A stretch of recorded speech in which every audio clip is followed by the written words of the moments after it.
Hello folks, welcome back to the channel. So I mentioned in the last video that I was going to do a little bit on the BSA while I was waiting for parts for Freddie's bike, and you will have just seen me welding the new exhaust for the BSA. The reason I'm doing that is actually because it quite ties in quite well with the DGR we're doing this year, but I tried to join the DGR last year from my local Triumph dealership, and it didn't go exactly according to plan. So we are here. Quite a good turnout actually, some very friendly people. I think the audio cable wasn't connected on the ride over, so potentially you couldn't hear anything I was saying, but I have a distinct nervousness about bringing this bike out and taking it anywhere really, because it always does something, and it turns out today it's absolutely no exception.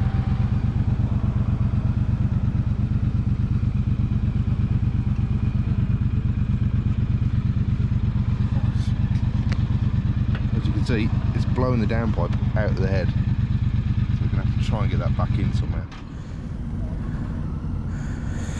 There we go guys, we can hope. Here she comes.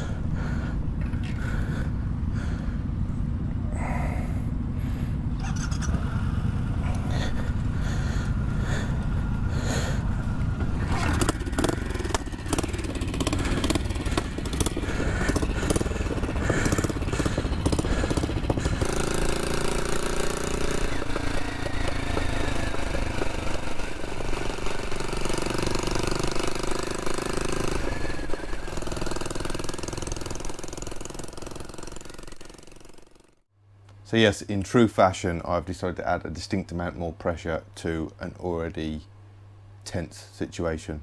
So as well as trying to get Freddie's bike back together, which doesn't really resemble a bike right now, we're intending to give that bike back at the DGR, and I need a bike to go on. Now I could just go on my Triumph, put the keys in and we're all fine. But there is a temptation to try and right the wrongs of last year and get this out and going, which is why I've started doing this exhaust. Now, I say you will have seen the footage of me welding this. This is now all welded up and in place. Obviously, the welds all need dressing back. It's been a while. I haven't quite got my hand back in on the TIG welder yet, so please don't judge them too harshly. They're all being dressed and polished back. Might have to do a bit of infilling and go again, and then all this will be polished. This is done in T316 stainless. I've got a nice new mount here, so this is absolutely solid, and the intrusion into the head is, oh god, it was 24mm, something like that, whereas before I was barely getting 10mm engagement on one side. And what I do need to do now, because of how close everything is back here and the change of angle, is I need to remove the pinch bolt off the back of this little can, so then I can rotate that round, and then I'm just going to tab weld some brackets onto here and put some springs on, and that will be that in place. And then I just need a new bracket from here down onto the can. So that's the plan. I'll be kind of bolting this into the main build we got going on as and when. Mainly when I'm waiting for parts and things, but yeah, I'm hopeful this can put in an appearance. Onto Freddie's bike. What I have in this box here is the lovely replacement barrels from Chris at Ultimate Twin Performance. Getting there, I'm learning. And then the cylinder head is on the bench here. So we're going to get pistons and barrels off of the engine over there, get these in place, and yeah, start building up. I do have a cylinder base gasket. A little bit of a story behind that, because they are extremely hard to get, although it's come to light that Triumph will be having them in stock probably today or yesterday as I'm filming this. I couldn't find one. I phoned around everywhere. I was emailing Triumph dealers in Europe. I had my good friend Jared Weems over in Tampa contacting all sorts of Triumph dealerships in the States. He couldn't find one, and Chris, Ultimate Twin Performance, he was struggling to get hold of them, and I mentioned it in passing on the phone to my dad, and he would not believe, within 2 or 3 hours he messaged me, he phoned me. He says, guess what I'm having delivered tomorrow? Base gasket for a T100 865 engine. I said, how on earth have you found one? And I've got all these people, Triumph specialists, looking for them, and I'm looking online, and he's not overly tech savvy, he'll admit that himself. And he says, I just did the old fashioned way. He says, I phoned Sprint Manufacturing and just said, do you happen to have one? And purely by chance, they happen to have one in stock that they were looking to potentially pattern in order to make some gaskets. So he acquired that purely on a whim, and I have it now here on the bench, and we'll be fitting that into Freddie's bike. So yeah, let's crack on, get the old barrels off, new ones on with the new pistons, and yeah, start building back up.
Pull up. It doesn't go anywhere. Okay.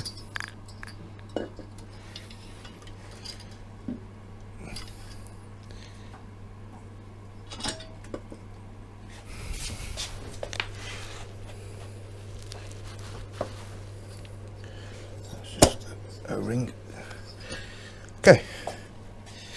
That's on and seated. You got it? Yeah. Cam chain.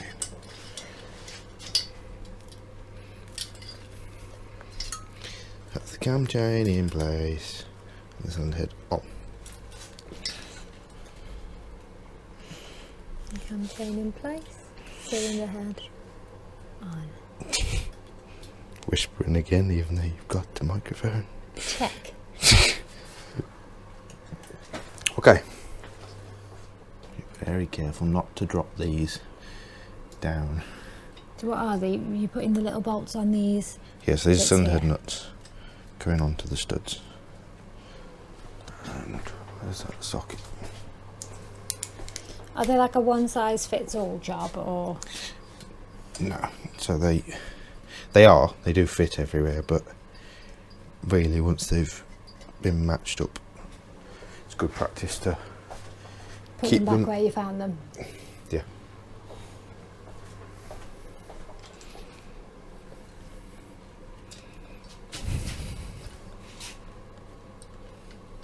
Oh, I see, and there's 4 on either side. There's 8. 8? Oh. Yeah.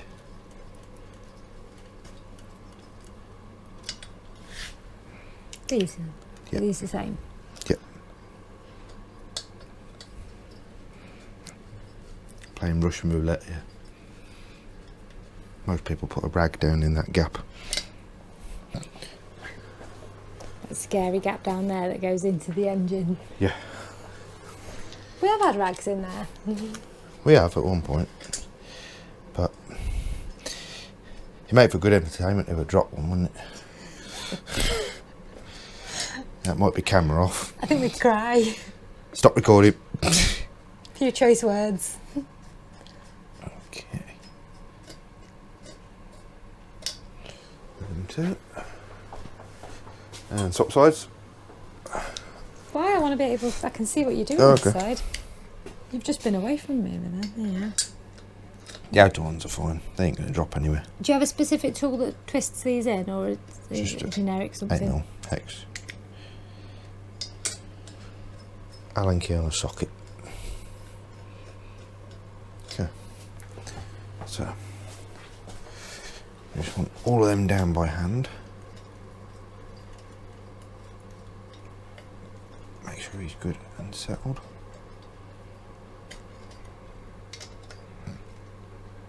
Yep. Following the tightening sequence. Okay, so you put them all in, then you go back round again. First stage torque is 20 Newton meters, but I want to ease this down nice and even. Some people just go straight for the torque figure. Not some people. So how do you know when it's at the right place? Because this will click. Oh, okay, so you set this. Yeah, yeah. Ah.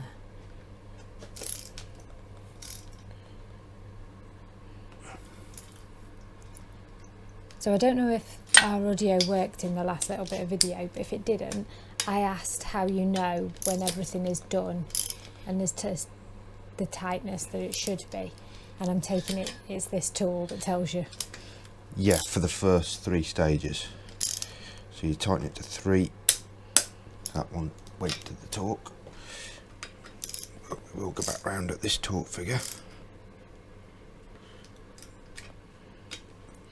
But just ease that down. And that one took the torque, right. So we'll go to torque now on all of these at 20 Newton meters. So there's your click. So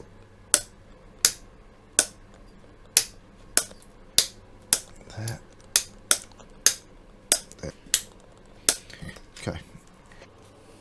26 is next.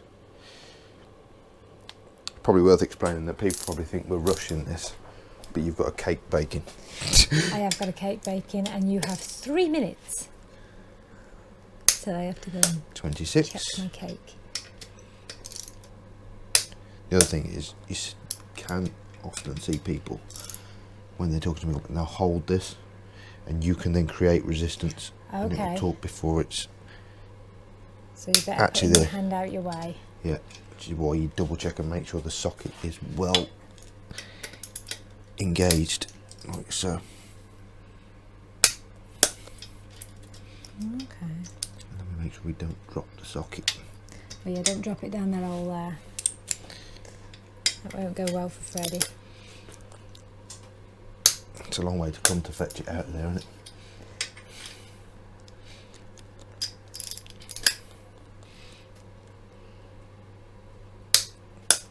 That's that.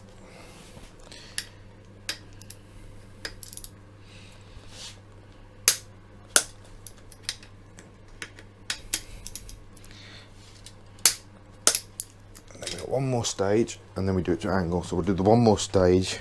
Okay. So hang on, what book are you looking in to get all your numbers? Haynes manual. Oh, okay. And the Haynes manual, and they're listed here, the stages, if you want to highlight that. Okay, so that's page 2.5? Yeah, and you'll see, so it says 20, 26. Oh, stage 1, 2, 3 and 4, yeah. Yeah, and then 20, what? 26, 28 Newton meters. Yeah, and then what's stage And 4?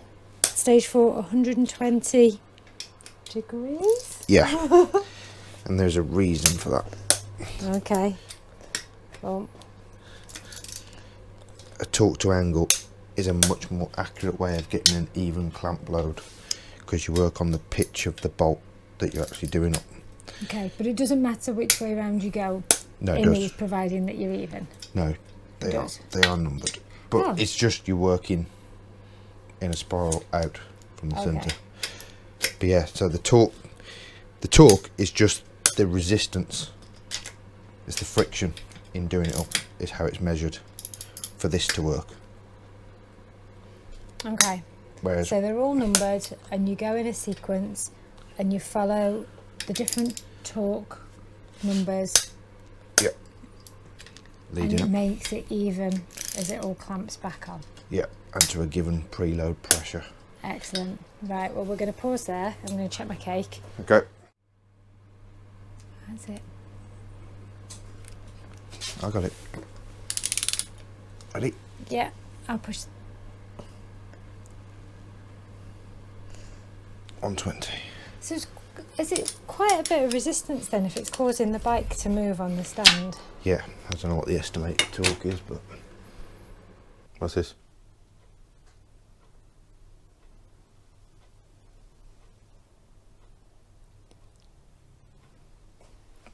I wish they could see the face.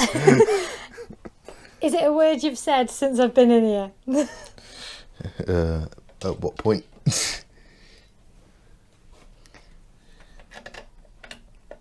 Probably not, to be fair. That's cam chain tensioner blade. No, you've not said them words. I don't know why you think I'd know them words. You forget who you're talking to. So hang on, you just slotted it in. Yeah. Is it a permanent thing? Will it live in there? Yeah. You're probably not going to... Well, I can't see what I'm doing, so... No, I can just film your hands for people, but I can film around this side for people. So you've dropped it in there. Yeah. And then is it a bolt? Is it a nut and a bolt you're screwing, or? It's a dome nut with a copper washer. If it decides to play ball. Oh, so this is a test of your patience. Yeah, kind loads of job. of that. Loads of that. You're so patient. I'm like the most patient person ever. You have the can-do attitude and all the patience. I do.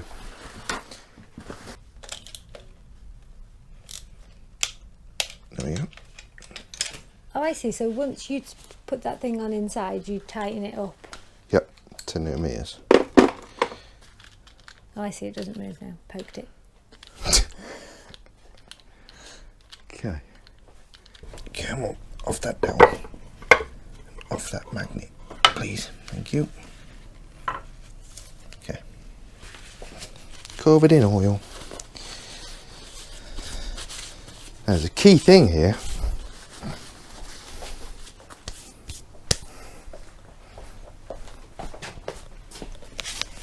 To make sure we're at the timing mark, which we're currently not.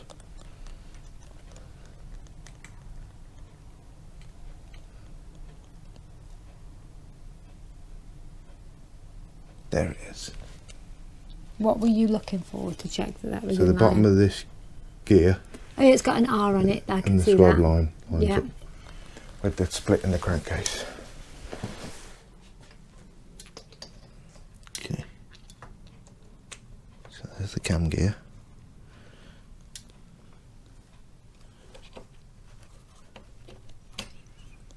Okay.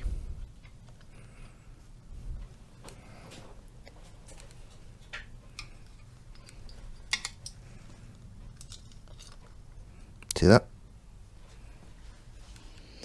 Oh, that's that little circular thing you Yeah. don't want to You see what I got drop, my isn't hand? it? I can see where you've got your end. And I've got my screwdriver in there, so I should be able to. Oh, I see. You've got to push him on there. Oh, he's on. He's on. Bring him into there, like so.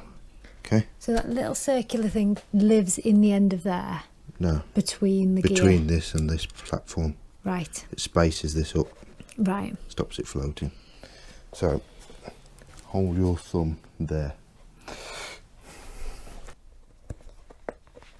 Tiniest drop.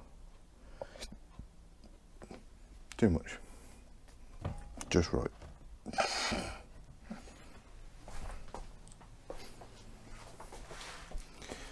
Okay. And then Goldilocks. Got your thumb? Pardon? Still got your thumb? Yeah. Got it? Don't really know what I've got, but yeah. Oh, it moved. Good. Thumb. Is all this going to come tight together? Or what? All these little gears, are they going to move closer together? No. Okay, good, because your cloth was going to get stuck. That's where I was going with that.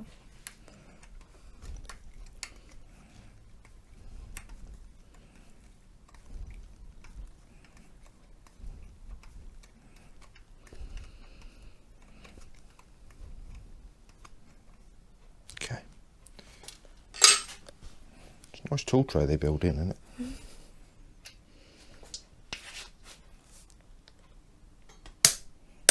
There we go. 28 newton meters.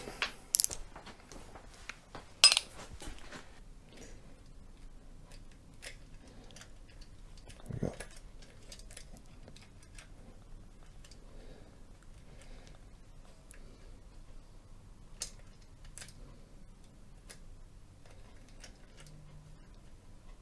Yes, we've got that blade to go in. That's still lined up there. And we have the front tension blade.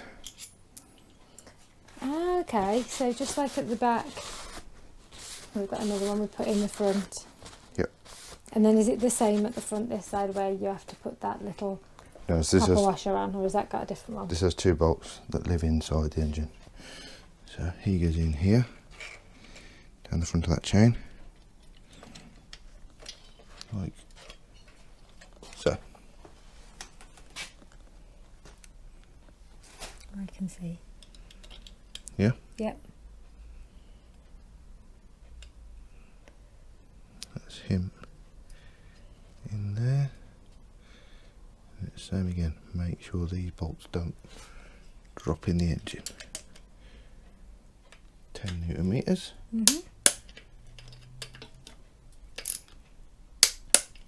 They're in. So satisfying clicks, aren't they? I love a good noise. It's just that you know you've done it. And then guess what I'm doing again? Oh, checking that it's in the right place again. Always checking. See, 'cause that's in the tight side now. Right. So we call it the tight side because the crank is turning. Yep. That's what's driving the chain. So it's always pulling from the front. Right, okay. Which makes this the tight side. Yeah. The tensioner conventionally goes on the slack side, which is here. So when you time it up, if that's at the time mark, and this is your time mark, you want that tension in there. Right. If you haven't, and it's slack, and this mark was in the correct place, when you then put the tension in the back, this can shift anti-clockwise. Okay. So, yeah. So, do you know what this is? Oh God, that's a look. That's a cam chain tensioner. And it's a semi-automatic cam chain tensioner. The reason it's semi-automatic is because Moving a little bit. the cam chain tensioner has a spring that acts on this plunger, pushes it out, and then it ratchets its way out.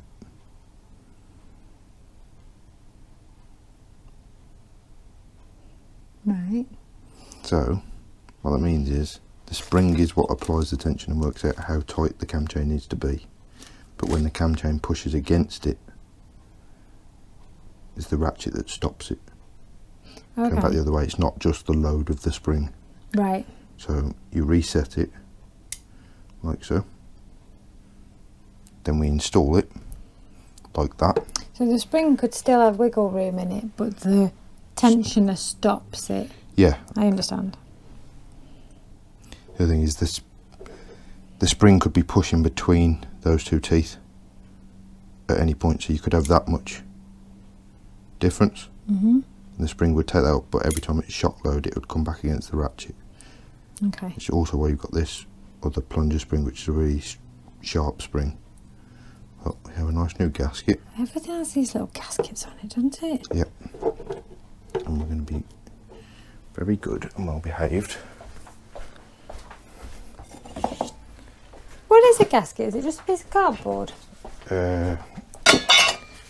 It's some are impregnated paper with like chemicals or oils. Some are Okay. a special type of paper. And this is polarising. So you grease it up. Some people do, some people don't. I always grease gaskets in. And I generally don't get leaks. The GoPro is alive. We were down one battery, that's completely had it. But the engine, so we are at the timing mark, and same up there. The cam chain timing is done. Obviously we've got to get the cams in there and the buckets. But the cam chain tensioner is now in place and torqued up. That was the footage that got lost. But we're pretty much ready to put the top back together, recheck the shimming. So I've done the shimming, that'll be part of the next video. And we'll get these cams in and the engine button back up, and then we'll proceed on to the rest of the build. So that should be, for all intents and purposes, the damage and the rough running issues solved, I hope. To give a bit of an update, so I know I said I'd be talking about this board and I haven't really done it, so we've put a full list, well, I say a full list, as much as this whiteboard will take, of what tasks are next and in the order. And as you can see, currently on 16 hours. As I said before, we're going to break down the costing and get into all that at the end of the build. Over on the bench here, I've now got the cams with backlash pins ready to go and install. I've got the shims laid out here, ready to go in. But yeah, that'll be the subject of the next video. So thank you for joining me this one. I hope the BSA wasn't too much of a distraction. Got a little bit more work to do on that. That'll be in the next video as well. And yeah, thank you for watching. Thank you to everybody that's gone on to buy me a coffee again. Yeah, it just overwhelms both me and Emily, the generosity of people. So thank you for that. And there is a big announcement coming. We've got some really good news about this bike once it's finished and how we're going to deal with giving it back to Freddie. But yeah, till next time, see you in the next video.